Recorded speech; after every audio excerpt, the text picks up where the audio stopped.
ஒரு கிராமத்துல ஒரு பெரிய ஆலமரம் இருந்துச்சு.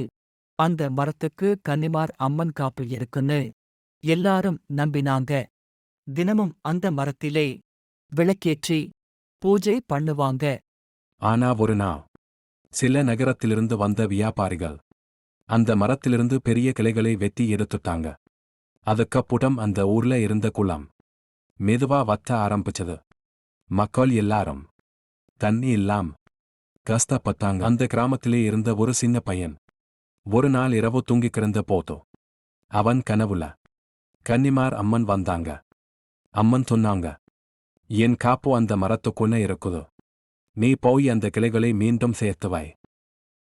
அடுத்த நாள் காலை அந்த பையனும் அவனோட நண்பர்களும் சேர்ந்து அந்த கிளைகளை மீண்டும் மரத்தோட அடிப்பகுதியில் நட்டு வைத்தாங்க. உடனே வானம் கருமையா மாறிச்சோ. கடுமையான மழை பெய்ய ஆரம்பிச்சது. மீண்டும் அந்த குளம் தண்ணியால் நிரம்பிச்சு. மக்கள் எல்லாரும் சந்தோஷத்தோட வாழ ஆரம்பிச்சாங்க.